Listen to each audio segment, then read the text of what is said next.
All right, howdy, what's going on, everyone? Zach here, back again for this time the week 3 of Npdl. I'm going against Bird and the regional Bird. As always, I am now on Medify, so if you are interested in coaching, you like what you're seeing here, analysis, prep, breakdown of battles, all that type of thing, please click the link in the description and get that session set up. I would love to work with you.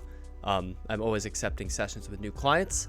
But today we are doing a team preview breakdown as well as a replay analysis for my week 3 versus Bird. So for those of you who don't know Bird, he is very prone to drafting a lot of setup and offense. And for that reason, I think he is one of the most, not unpredictable is the wrong word, but he can get wins pretty much any week because he just needs one mon to break through your team.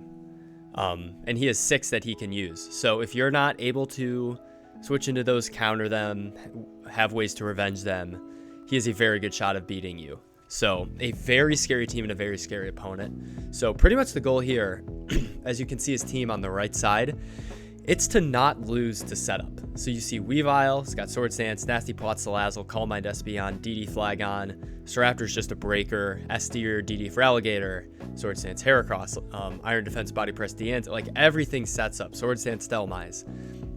So pretty much this team was built in mind to, A, be able to revenge everything that he can set up with, as well as stopping it from setting up in the first place. And by doing that and slowly whittling him down, because he doesn't have a ton of good recovery, pretty much once something is in and set up, it either gets kills or it dies. So one of those two. So that's kind of the space with which this team was built. So first off, we have Aegislash, and we're running a Shuka Aegislash with King Shield, 3 attacks special, Flash Cannon, Shadow Ball, Air Slash. So Aegislash here, and with this preview a bit more than previous weeks, mons are kind of tailored for specific Pokemon specific setup. So Aegislash is, I had Colbur on this initially as more of a Weavile answer, but this is for Espeon, not so much Calm Mind, although Espeon can't really switch in and Shadow Ball still be doing a ton of damage. It is to lure Flygon. It is to lure Feraligatr that has Earthquake instead of Crunch, which could be the case, and it's to lure Heracross. So with the Shuka, we live in shield form, obviously. We live any Earthquake from Flygon, Heracross, and we're able to get a lot of chip off, particularly in Heracross, which is why we're running Air Slash as a lure for that. Flygon, we just Shadow Ball. Flash Cannon is there pretty much exclusively for Deanza, as well as Weavile and Cradillia as well. But Aegislash is able to switch into stuff like Espeon, switch into Staraptor, because we're immune to the normal stab. We resist the flying stab, and we are immune to the close combat as coverage. So this is a very good check to Staraptor as well, and we're able to hit that with a Flash Cannon. So Aegislash is a very critical glue piece. And because we don't have leftovers, I have to pick and choose very carefully when I'm setting it in. Next we have Feeny, which because Bird only has 1 fairy resist on his team, which is the Salazzle, which gets hit by Surf, we're just running Specs Moonblast and running a fast Feeny that outspeeds Feraligatr and Heracross, as well as the 3 mounts below it, because I don't want to have to necessarily take a hit if I switch Feeny in on Feraligatr or Heracross and they set up a Sword Stance. So we outspeed Sword Stance, Feraligatr, Sword Stance, Heracross, and we're able to pretty much smack them with the Moonblast. Surf is there for Salazzle exclusively, Ice Beam there exclusively if I need specific, like, higher damage on Flygon or Staraptor for whatever reason, and for hitting the Cradillia and the Dhelmise. And then Trick is there if, for whatever reason, I want to trick something that I think is going to set up, but that's pretty niche. It's pretty much just going to be clicking Moonblast. Feeny is here, I would say, as the first and foremost check for Weavile, because we're able to live Axle into Poison Jab, we're able to knock into Poison Jab. I think we actually potentially can live 2 Poison Jabs depending on his set, but I just want to be able to force Weavile out with this mon. It's also meant to, again, outspeed the lower 5 and hit them with Moonblast. Also as a check to Flygon. Flygon can hit me with coverage moves, but having a Dragon immunity that I can Oko him with Moonblast is super huge as well as potentially Salazzle only having Flamethrower if he's some like sub-toxic protect. It's nonsense if he's only Flamethrower. I hit that as well, but I'm assuming he'll have a poison move. And then Snorlax, we're running Chople 4 attacks with immunity, a very odd set. Thick Fat really isn't worth it because he has Salazzle that can hit me with poison moves that do the same amount of damage, so I'd rather be immune to Toxic. Misty Terrain helps with that, but this gives me a check to sub-toxic Salazzle, as really just Salazzle in general. If he elects Nasty Plot, he doesn't get coverage for me. Chople is really good here because a lot of his mons rely on fighting type coverage to beat Snorlax. Heracross gets it as a stab move, Body Press from DNC, Close Combat from Staraptor, Low Kick from Weavile. So pretty much Snorlax is here to take a hit and just kill something. We hit everything super effectively on his team but Espeon with this set. So if I have Snorlax and on Weavile, I eat every hit, Heat Crash pretty much kills him. Salazzle's in, eat every hit, Earthquake kills him. Ice Punch can kill Flygon. Staraptor, we live a Close Combat, and either after the defense drop from Close Combat or the recoil from Double Edge or Brave Bird, Wild Charge kills. Wild Charge, 2 shots for Alligator. Heat Crash does a lot to Heracross, doesn't kill it. And then the other 3 mons at the bottom, we don't kill, but we hit them super effectively, so we can potentially win a 1v1. So Snorlax, again, if Snorlax gets switched in, it's probably just going to take a hit, try to get a kill, and then it will have done its job. It's kind of like a 1v1 trade mon. If I can use it for more than one, that'd be great. But that's kind of its goal, is to switch it into something like Salazzle. If he Nasty Plots Weavile, if he Swords Dances, stuff like that, take a hit and kill back. So that is pretty much the goal with Snorlax. Last 3, we have Whimsicott, which we're running Focus Sash because his only hazards are the rocks from Dancey and Cradily, which I don't really think come. Dancey I can see coming. I don't think Cradily comes. And then Spikes from Heracross, which I don't think you run Spikes from Heracross when you can run either 4 attacks or sub or Swords Dance. So I'm very confident with a Focus Sash. Prankster Encore pretty much makes it so that if we get momentum into Whimsicott or hard switch it in on a setup move from any of his Pokemon, we Encore it and then U-turn, and we get initiative, which is super huge. Moonblast is there because, again, Fairy Resist don't really exist on his team apart from Salazzle, and Salazzle outspeeds us anyways, so I don't really want coverage, or I don't anticipate staying in on Salazzle with Whimsicott. So, and then we have Tailwind as an option to potentially try to revenge stuff if for whatever reason he gets, you know, I don't know, if he's agility on something, or flying on his 2, Dragon Dance is up and Mesprit no longer outspeeds or something like that.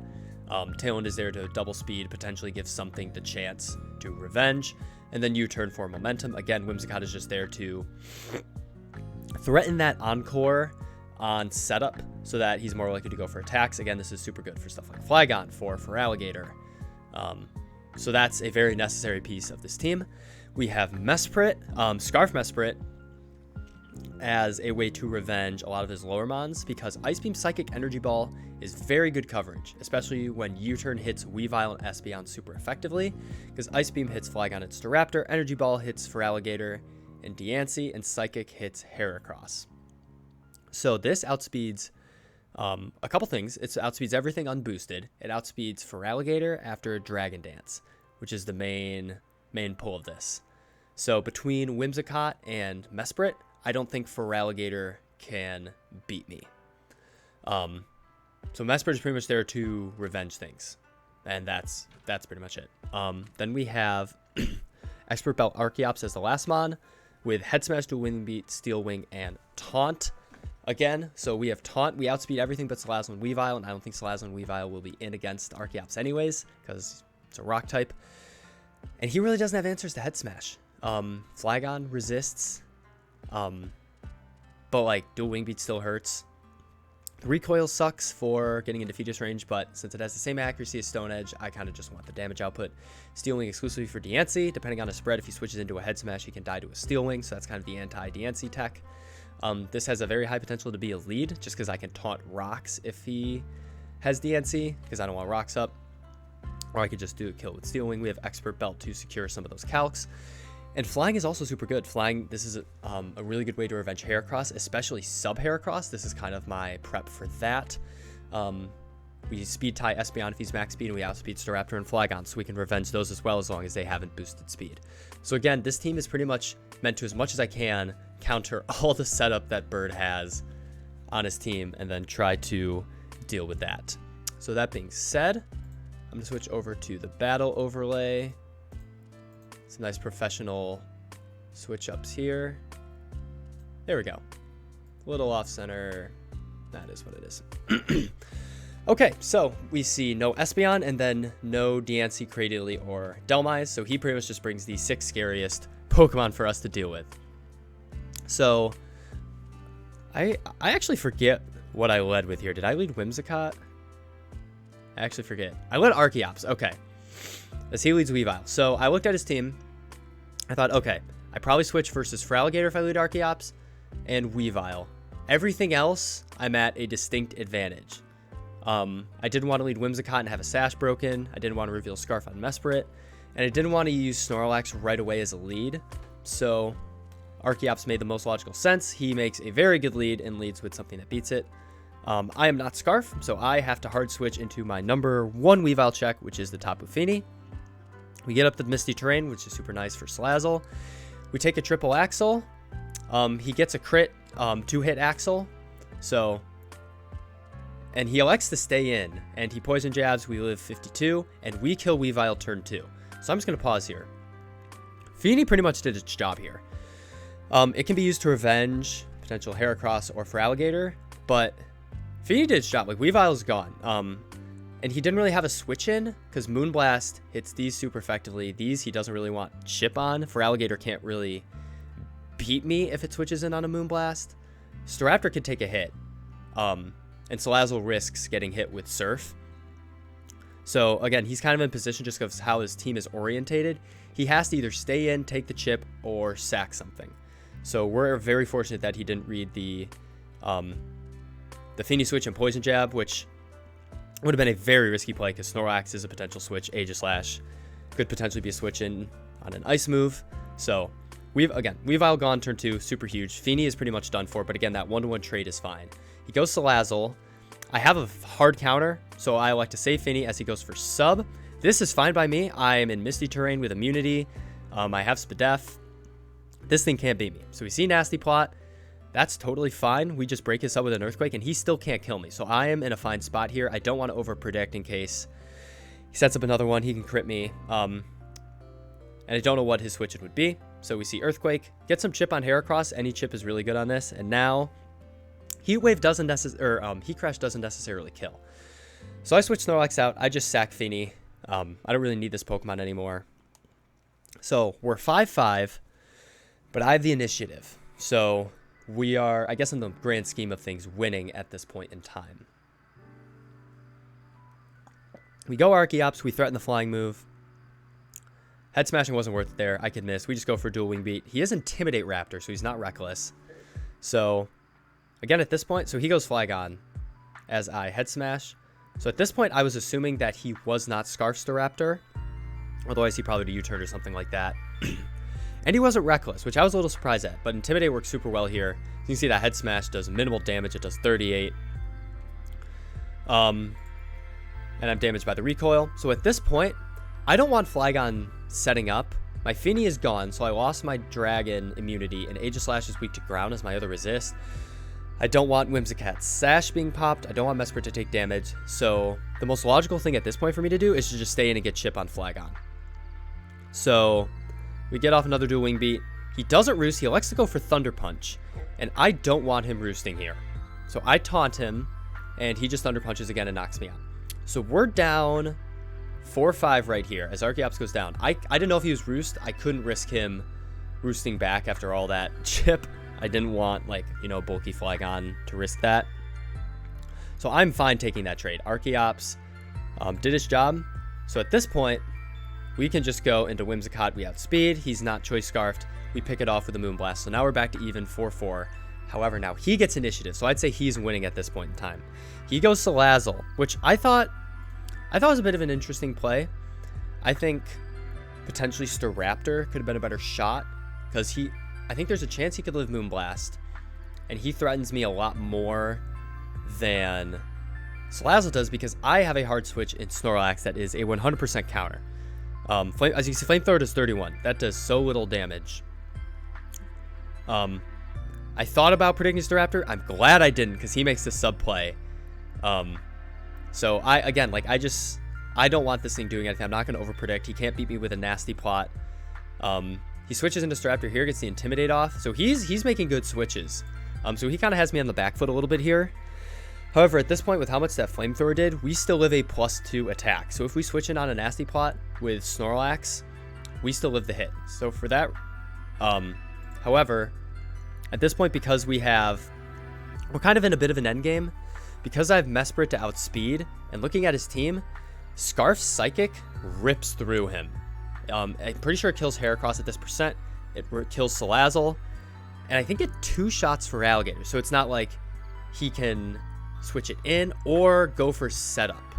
So I'm looking at that. I see Mesprit as a super good win con right now because he doesn't have Weavile for the Psychic immunity, and I elect to sack Snorlax to kill Staraptor. We would have lived the close combat with Chopo. We lived the Brave Bird even with the crit, and he goes down to the Wild Charge. So he has 3 mons left. He can revenge me with anything that he wants, which he elects to do with Salazzle, which is perfect for me because, like I said earlier, I have Scarf Mesprit, which he doesn't know about yet. I bring it in, kind of, obviously I don't go into these 2 Pokemon, but I bring in Mesprit, and I'm able to just pick this off. I don't know if, from his end, if this was not thinking I'd be Scarf and just staying in, or if he just wanted to sack it, because obviously he doesn't want these 2 mons to take a hit. But either way, we go up 3-2. At this point, we have a Scarf Mesprit in. So I elect to switch into Whimsicott, and this, I was kind of playing some endgame scenarios out in my head. I think I took a while on this turn, so sorry, Bird, for that. But pretty much what happened was, if he's bulky, he could potentially live 2 Psychics, which means he can set up a Dragon Dance, live 2 hits, and then kill me. And I really want Mesprit for Heracross. I go into Whimsicott because if he hard predicts an Ice move, he brings me down to my Sash. That's not too good, but I can Encore, I can Tailwind, I can do a bunch of things from there. And if he sets up, I have the free Encore. So as he does elect to set up, I go for the Encore. He makes a really good play predicting that and goes into Heracross. Obviously, it doesn't do anything. So I'm like, okay. At this point, I don't want to switch in Mesprit, but I don't. So Aegislash is really my only play. I don't want to lose Whimsicott because he can kill me with a Pin Missile because it goes around Sash. He already revealed it. I don't think he goes for knockoff here, when I can potentially stay in and 2-shot him with Moonblast. I also doesn't think he goes for Earthquake, which would be the 2 coverage moves that he could go for to hit Aegislash. So I kind of am forced to make a play into Aegislash. So I U-turn, get more chip off. So he goes for Pin Missile again. I think that was his best play. Gets all the hits. I'm going to skip. So at this point, he reveals Earthquake, which I'm like, great, because I have the Shuka, and I have Air Slash, and I'm able to eat the hit in shield form, and I hit the Air Slash and kill a Heracross. So that's what I was saying in prep. Again, it was a 50-50 kind of between Colbur for knock and Shuka for Earthquake. And he actually said that in the chat. He was like, yeah, I was going back and forth between knockoff and Earthquake. And in my head in prep, I'm like, I don't think he ever runs knockoff when Earthquake A hits Camerupt. Knockoff does not. He has ways to hit Mesprit, so that's not a problem. And knockoff makes contact, which, you know, if I have King Shield, he doesn't want that. If he Earthquakes on my King Shield, he doesn't lose his attack. So those were the 2 main reasons why I was confident that he would run Earthquake, and it ended up working out super well. So Heracross goes down, and at this point, we can pretty much win the game. Because all he has left is for Alligator. We have our Sash intact on Whimsicott, and we have Choice Scarf Mesprit. So I just sack Aegislash here because Shadow Ball can 2-shot, and I want that chip to put him 100% in range of an attack from Mesprit because it won't kill from full. However, if I get a Shadow Ball off, it will. So Aegislash goes down, so I'm like, great. I go to Mesprit. I don't die to anyone hit. I think I live a crunch too, and we just go for the Energy Ball to 67, and he sets up a DD. So because we're Scarf, our base speed is higher, we outspeed, and we kill him with the Energy Ball. So we survived this battle. I don't even know if I can count this winning the battle. We survived this battle. a super threatening team. I think him losing Weavile early was super good for me, but I feel like that's kind of what happens with leads on Bird's team. You kind of have to be willing to, if your opponent gets a good switch in, or if you get a poor lead matchup, you kind of just have to sack. But I think preserving Mesprit, Scarf, and Sash on Whimsicott enabled me to play a much safer endgame. I think I played that end very well, and keeping his Mons low on health.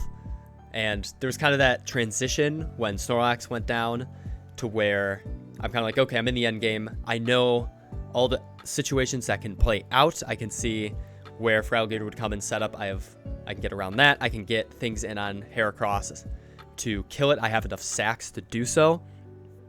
So once that turn happened, where Snorlax killed Staraptor and then got sacked to Salazzle, I think at that point, bar a crazy prediction on his end on one of my switches, or a crit or something like that, I think I had the game in the bag. But it was still a very scary battle, and one that I did not take lightly in any regard. So good games again to Bird. So this is our third win. We're opening Npdl Season 12 with 3 straight wins, 3-0 plus 10. So really happy with that. I think this is my best start in Npdl. However, we have some very hard matches coming up. I think we play Loopy next, into Sorbs, into Cooper. I know we have Sfeel, I know we have Ball coming up, so very hard games coming up. So I don't expect this undefeated season to go much further, but really happy with how this started out and how this game went. I think my prep was good and the play was good. So with that being said, thanks for watching if you made it this far. Again, if you want to hit me up on MetaFi for any kind of lessons or coaching, anything like that, please feel free to go ahead and do so. Links will be in the description. With that being said, thanks again for watching, and I will see you guys in the next video. Thanks.